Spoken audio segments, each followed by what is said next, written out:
Crush. The show's Cheetos sponsorship runs out, so they switch to a soft drink brand. So we have our work cut out for us too. We open at the Bronze, where everyone is dancing, having a good time, despite the last episode being insurmountably important, with Dawn finding out she's the key. But whatever. And it's been a while since we had to listen to a shitty band, so the writers decide it's time to bring back all those bad memories. Yeah, we get 2 different bands in this episode. Great. And I noted that the Bronze, after having reopened from being destroyed by Trolloff, has a new logo, which appears to say Tsui in katakana for some reason. I tried looking that up to see if there was any significance, and there is not. Spike comes over to talk to Buffy, and she wonders what he's doing there, and rebuffs him. So he storms off. Xander is annoying. That's just a note that I have in there. Willow says she's been dealing with headaches from doing the teleportation spell last episode on Glory. So at least they brought that up. Yeah, I'm surprised they actually brought that up, because my question would be, why don't they just do that all the time as soon as she walks in the room? Or maybe try teleporting half of her somewhere. I don't know if that would work, but... But I would also say to Willow, you gotta take one for the team here, because what else do you do right now? And she does admittedly say that taking Glory out of the way is more important than her headaches and stuff. Yeah, so give her some Advil, and the season is over. But Buffy says she just wants to enjoy herself and not talk about Glory. It's good to see such consistent writing. Immediately, I knew it was going to be one of those episodes. You mean an episode of Buffy the Vampire Slayer. Buffy notices that Ben is also at the Bronze, which I had a lot of questions about. Buffy goes to talk to him, and Spike looks on from a distance. Because what we need is another jealousy storyline. We haven't seen that in this show before. Well, they never had the... Oh, wait, did they kind of have the Riley Ben thing? I don't think they did. No, surprisingly, they didn't. They probably lost that script along the way. Guess we'll have to wait till he comes back. But he'll be a robot or a snake guy or something. I think the next episode has a robot, so... Oh, good. Ted 2. Oh, shit, are we going to get hit for copyright infringement? Because isn't that the name of a movie with that bear? That's the first thing I thought of. I was like, what are you talking about? But then I remembered the other Ted, yeah. Whatever, we're not going to get hit by anything. Seth MacFarlane can suck my... When Buffy talks to Ben, they make some dumb jokes, but when Buffy brings up Dawn talking to him in the previous episode, he's caught off guard and looks worried, but she just says thanks for looking out for Dawn. Why would bringing up Dawn make Ben worried when Buffy approaching him in the first place didn't? He now knows that Buffy is the Slayer, and he now knows that Dawn is the key, and he wants to protect them apparently, so why doesn't he say something? Good question. And I will admit, it's possible that we'll get answers to some of these questions, but I highly doubt it. Meanwhile, at the train station, which Sunnydale has one of those too apparently, the train stops. And a porter who is reading an issue of what appears to be the Avengers gets suspicious when no one gets off. But I mean, is it really that weird? It seems like it's the middle of the night. Yeah, and it's freaking Sunnydale. Yeah, and he gets on the train to investigate and finds a bunch of bloody bodies before he himself is attacked. Buffy gets home, where Giles is for some reason, and even he is only concerned with whether or not she had fun. These characters get more and more likable all the time. He tells Buffy that she needs to treat Dawn normally, so Buffy starts yelling at Dawn for taking her clothes, specifically her blue sweater. And we cut to Spike fondling said sweater. Harmony tries to get him to have sex with her, but he is not interested. But when she suggests they play a game to make it more interesting, he has her put on Buffy's sweater. And roleplay as the Slayer. And it works. At school, Willow and Tara are discussing the Hunchback of Notre Dame while walking with Buffy, and they conveniently draw some unintentional parallels between Quasimodo pining after Esmeralda and Spike pining after Buffy. And Tara mentions the Charles Laughton adaptation, which made me realize I have not seen that version, and instead of fixing that, I'm stuck watching Buffy. It made me question my life choices. Buffy snatches a newspaper, like a jerk, and sees that there's a story about the train station massacre. So it's in the paper. Seems like if a train rolled into a station where everyone was brutally murdered, people would be talking about it, and not just in Sunnydale. Joyce does mention that it's on the news later, so we don't know how far it goes. Yeah, well, they did not talk about the town burning their children at the stake nationally. You think that would get some traction. Or the high school exploding. How about the mayor turning into a giant snake? Spike emerges into his crypt from some stairs leading underground and finds Dawn. She asks if that's how he gets around during the day, and I was questioning why there would be stairs leading down in a crypt. Unless there's another level to it. I don't know. You spend a lot of time in crypts? I'm not going to answer that question. Dawn says she likes the way that Spike talks to her. It doesn't act weird around her. Which makes him uncomfortable until she mentions Buffy. Then he starts asking what Buffy says about him. When Buffy arrives home, Joyce is worried that Dawn isn't back yet, and she does mention the train station. Buffy assures her it has nothing to do with Glory, even though she doesn't know that, and she goes to search for Dawn. That night, Spike is regaling Dawn with tales of murder from his past, which honestly was kind of creepy to have this little girl sitting there listening to somebody talk about how they murdered all these people. Suddenly, Buffy busts in to ask Spike for help in finding Dawn, which would be just as dumb as in the previous episode when Spike was helping them look for Dawn, and when she finds Dawn, she gets mad. She pulls Dawn out, they're heading home, and she becomes irate that Dawn has a crush on Spike. But Dawn points out that doesn't matter, because Spike is in love with Buffy. And for some reason, Buffy is surprised, even though this is something that has been established already. And I thought it was funny that they're having such a loud conversation in the graveyard where vampires routinely emerge. I was kind of hoping they would get attacked, and maybe even killed, but that didn't happen. The next day, the police, for some reason, let Buffy and Xander onto the train, where a bunch of people were murdered the night before. I thought it was funny that she tears the caution tape down, even though there's just one piece that she could have just ducked under instead of being an asshole again. She's got to show off her Slayer strength. And I also thought it was funny that they find the outlines of the victims in tape. Yeah. Buffy brings up Spike's obsession with her, which Xander finds very entertaining. But he then gets jealous when he learns that Dawn has a crush on Spike. Sometimes I really hate this show. Xander says they're unlikely to find anything on the train because the police have already been over everything. But not only that, they appear to have cleaned the seats and cleared everything out. So why is this still labeled a crime scene? And wouldn't they move the train out of the way? Do no other trains come to this station? But of course the writers didn't think about any of that. Don't they have those big levers I always see in cartoons where they just kind of shift over to the other track? Yeah, but I didn't want to go back to see if there was another track, so... And as they leave the train, the camera tilts up and we see a doll that's on the luggage rack. Which the music tells us is ominous for some reason. But I totally forgot about that because it doesn't come up again. Yeah, now that I'm thinking about it. So we never find out what happened to the people on the train. I assume it was Drusilla arrived on the train. Was that her doll? Oh, is that what it was supposed to mean? Oh, maybe, I bet it was a tie-in to Angel. Drusilla probably had the doll in Angel. So it's a good thing we watched all of Angel, too. Yeah, nice try. I'm not watching that show. So you would have to have seen Angel to understand that reference, unless Drusilla had that doll in some prior episode of this show. Yeah, and the last time we saw Drusilla was at the end of season 2, at least in a non-flashback. So spoiler alert, Drusilla shows up in this episode. When Buffy gets home, she finds Spike hanging out with Joyce and Dawn, and they're all having a good old time. And I noticed that when Buffy found out Dawn was missing, it was light. And then when she got to Spike's crypt, it was dark. And when they're on the train, it's light. But then when she gets home, it's dark. How long does it take her to do stuff? At least she was actually doing things, as opposed to partying some more. Maybe she parties all day, and that's why it takes her all day to go to one spot. Although I did think it was funny when they were at the Bronze and everybody's having fun, and Buffy's just kind of sitting there by herself. I don't know. She's just enjoying the music. See, this would be the perfect opportunity to bring back that band who was thinking about mouth keys because Dawn is the key. Maybe that was a sign from way back when. I see. So, okay, the show is a lot deeper than we realized. We're totally missing everything. These writers are actually really smart. Man. So much depth, so much thematic symbolism. I see what you people in the comments are talking about. I feel the same way whenever I drink a can of delicious Crush. So much symbolism. Buffy gets mad, but Spike tells her he knows what happened to the people on the train. So they stake out at a warehouse where Spike says a pair of vampires are hiding. And I noted that they're sitting in Spike's car, which does not have blacked out windows anymore for some reason. Maybe he upgraded to some kind of peel-off film that he can take off at night. Okay, I'm not going to lie, that is not a bad idea.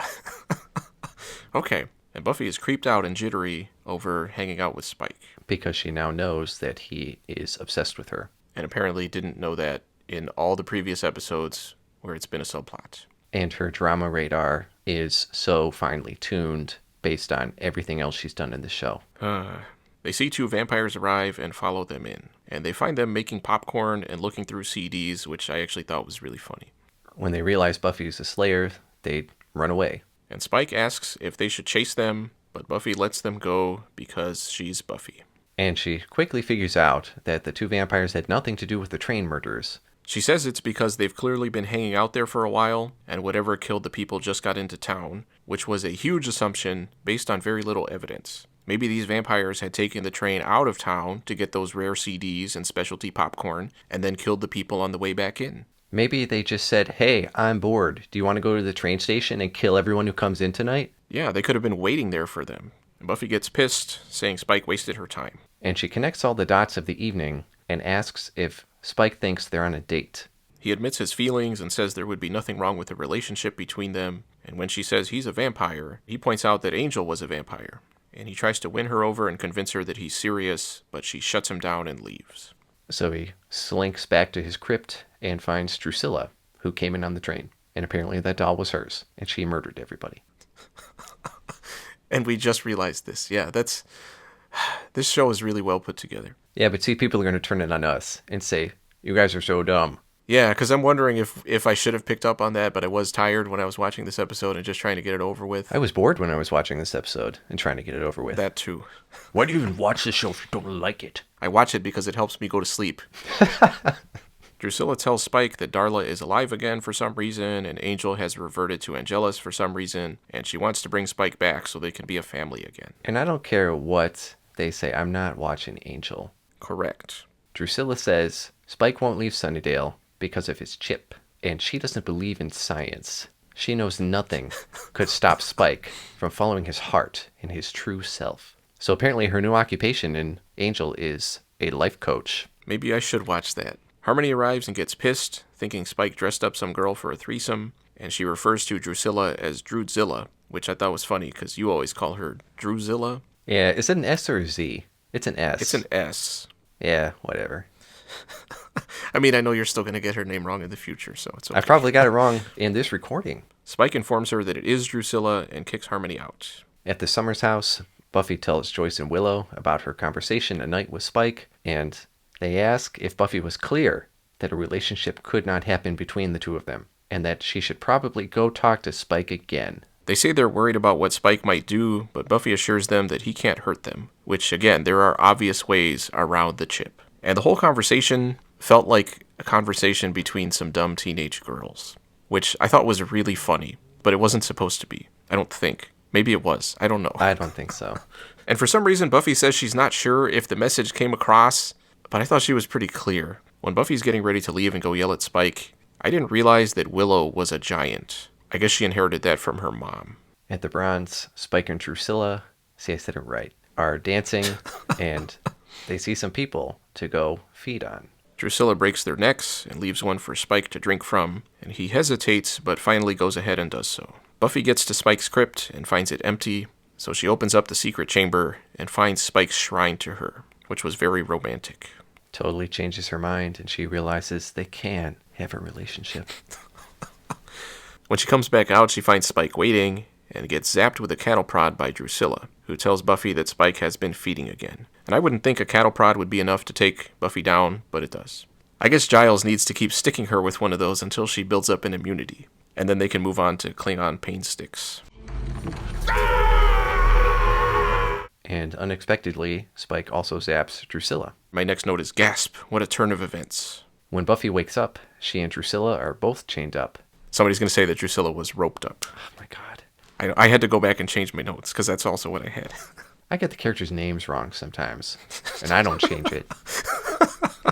Spike tells Buffy he's going to prove to her how much he loves her by killing Drusilla for her, but she still rebuffs him, so he talks about how much Drusilla means to him, having rescued him from his shitty life and all the adventures they had. But then he starts ranting about how both of them are the cause of all of his troubles, and he should just kill both of them. And he uses the term cock-up, which probably was not supposed to make it to air on the WB, I'm guessing. And in the middle of his rant, Willow shows up and shoots him with a crossbow. That was Harmony. Whatever. That's what's in my notes. And of course it doesn't kill him. She bitches at him for dropping her, saying she thought she could turn him into a nicer person. And he attacks her while she's reloading, because she's an idiot.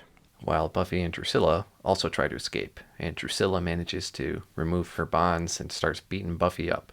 At one point, she awkwardly smacks her with a piece of wood, which I thought was really funny, too. It reminded me of Ash in the first Evil Dead hitting Linda with that fake wooden beam. Spike takes Harmony down and frees Buffy and punches Drusilla, who says they are over. She leaves, and then Harmony tells Spike that she's also leaving, and then she also leaves. And finally, when he turns to Buffy, Spike gets punched, which knocks him into his shrine, destroying it. How poetic.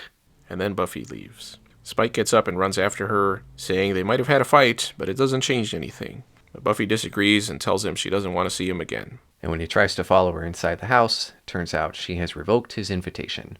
The end. Very abrupt ending to an episode. Orange Crush. Overall? So we move forward on getting Spike's obsession out in the open. This arc that came out of nothing more than, well, Spike is popular and we need to have him in the show more, is now a full-blown drama fest. So it's only a matter of time before Buffy starts reciprocating, and then I imagine at that point Angel or Riley or both of them will show up. Probably throw in Parker and Scott or whatever his name was. Yeah. Can't wait. It was a waste of Drusilla's character to have her show up just for this, and even more so since by the end of the episode she was gone. No, but see, people are going to tell us that if we had watched Angel, we would have gotten the full impact. And to that I say, here's my next note. They didn't really need an excuse for Harmony to leave because she only shows up once in a while anyway. If she had just disappeared from the show and Spike made a mention of it later, I probably wouldn't have cared. Okay, so you took it as the writers wanted to get Harmony out of the way, to get the Buffy Spike thing going. Yeah. Okay, interesting. I mean, you might be right, I don't know. And how annoying that the last episode, which focused so hard on Glory in the main arc of this season, pushing things forward with new revelations, was completely ignored in this episode. Glory was teleported away at the end of the last episode, and Willow said she didn't know where. But Ben was at the bronze at the beginning of this episode, which means Glory was not teleported that far, so she should have just continued to attack Buffy. And Ben now knows that Dawn is the key, so why is he even still in Sunnydale? Why would he not move to a different continent instead of coming back to the same town and hanging out in the local club? What a dumbass. So for ignoring the Glory arc, not having Dawn continue to investigate her origins, wasting Drusilla, making Spike even more pathetic, and increasing the bullshit drama factor by 100, this episode gets a D-. And we've both said it many times, but everything pertaining to all of this could easily be solved if someone just killed Spike, who again cannot fight back, and there's no reason why he should still be around. That's all. And especially if Buffy is so worried or whatever at this point about his obsession with her, just kill him. Get it out of the way. You won't have to worry about it ever again, until they bring him back from a hell dimension or whatever. I gave this episode a C+. What? That's the same one you gave the last episode, wasn't it? Yeah, because they all blend together. I'm trying to find the positive, man. My positive, the one note that I had was, at least the humor wasn't bad. Well, that's why it didn't get an F for me. Okay, well, I like Harmony. Honestly, I wish she was the main character at this point. The whole show? Yeah, I would take it over what we're getting. I don't know, some of the stuff with Spike was funny, but it's just, this entire subplot is still just dumb. But if they're going to go full on with it like they're going, I don't know. I still wish they weren't doing that, but I thought that part of the episode worked. I thought him dealing with his feelings over Buffy and, I don't know, getting pulled over by Drusilla and whatever. I thought for him, in the place that he's in at this point, which is a stupid place, don't make any mistake about that, for the corner that the writers have written him into, I thought that stuff made sense.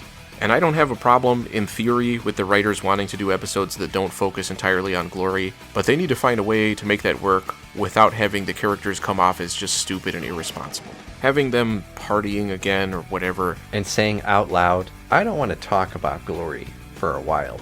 Yeah, it just pisses me off. Having Drusilla come back was interesting, I guess. I don't know. I thought it was another middle-of-the-road episode, but with some decent humor. And Buffy never made the connection that Drusilla was responsible for the train massacre, right? I don't think so, because I think if she had, we would have noticed that too. As far as those characters are concerned, that happened and they just ignored it without any more follow-up.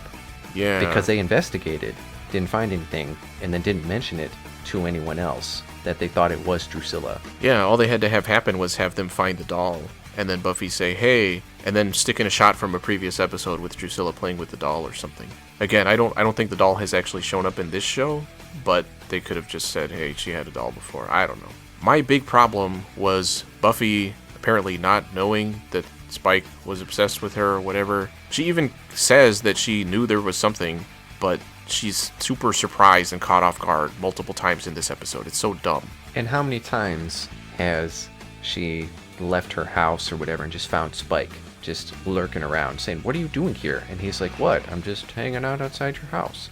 There have been so many things. She already knew that he was stealing pictures of her or whatever and being creepy and weird. He's tried to kiss her at least once. He's tried to have deep conversations with her. I don't know. That was stupid. And as I'm saying that, I'm lowering my grade to a C. That really pissed me off. And now that Spike can't get into their house, but he's also apparently trying to go all in on the thing with Buffy. I don't know. I mean, I don't want to think about what's going to happen next. I mean, I could easily see Dawn saying, oh, that's just Buffy, Spike, come on in. And then he can come in again. Yeah, that would make sense. And that's probably what will happen, I'm thinking. I wonder if Xander is now going to try to kill Spike because he's jealous that Dawn likes Spike. I don't think so. I mean, the fact that these are the things that we're talking about, and there's a super god being or whatever that they need to fight, I don't know. That just shows kind of the problems with the focus of the show and the writing in general. So hopefully Glory will show up in the next episode and just wipe them all out. That would be great. Thanks for watching.